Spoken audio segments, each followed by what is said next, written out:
प्रहार संघटनेचे जिल्हा संस्थापक अध्यक्ष बच्चू कडू यांचे गुरुकुल मोजरी येथे शेतकऱ्याच्या कर्जमाफीचे जे अन्नत्याग आंदोलन आहे या संदर्भात प्रगतिशील शेतकरी मंडळ अध्यक्ष या नात्याने आपली भूमिका काय?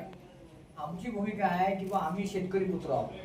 आम्ही मुरतेड तालुक्यात जनमंच प्रगती शेतकरी मंडळ स्वाभिमानी शेतकरी संघटना व आमच्या मुरतेड तालुक्यातल्या सगळ्या यंग तरुण शेतकऱ्याच्या पुराच्या वतीनं जे आंदोलन चालू केलं या आंदोलनाच्या नुसार आमचं असं म्हणणं आहे की महाराष्ट्रातील शेतकऱ्यांना कर्जमाफी झाली पाहिजे हा मुख्य मुद्दा असल्यामुळे त्याच मुद्द्यासाठी गुरुकुल मोजरीचे आंदोलन चालू आहे. या आंदोलनाला आमचा मुरतेड तालुक्यातील सर्व शेतकऱ्याचा शेतकरी पुत्राचा शेतकरी म्हणून आमचा त्यांना जाहीर पाठिंबा आहे. तसेच समोर भविष्यात जे काही आंदोलन उद्भवतील जसे आम्ही दिल्लीला आंदोलन चालू असताना मूर्तीवर बंद नॅशनल हायवे बंद अशी अनेक आंदोलनाची त्यावेळेस आम्ही पूर्तता केली आहे. तीच पूर्तता आम्ही आज त्या आंदोलनाला संलग्न असं आंदोलन आम्ही मूर्तीवर तालुक्यात उभं करणार आहोत. त्या आंदोलनासाठी आम्ही त्यांना जाहीर पाठिंबा देतो. महाराष्ट्र गव्हर्नमेंटने याचा आता गांभीर्याने विचार करावा.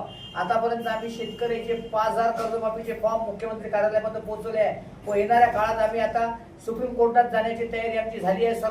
या सर्व गोष्टीचा म्हणजे ओवापोवा करून आम्ही या तरुण शेतकऱ्याच्या वतीनं मुरतेड तालुक्यातील सर्व शेतकरी 19 तारखेला इथं कर्जमाफीचे फॉर्म भरून व अन्नत्याग आंदोलन करून आम्ही त्या बच्चू कडूचं जे आंदोलन चालू आहे महाराष्ट्र लेवलवरचं या आंदोलनाला मुरतेड तालुक्यातील सर्व शेतकरी पूर्णपणे पाठिंबा जाहीर करीत आहे. धन्यवाद.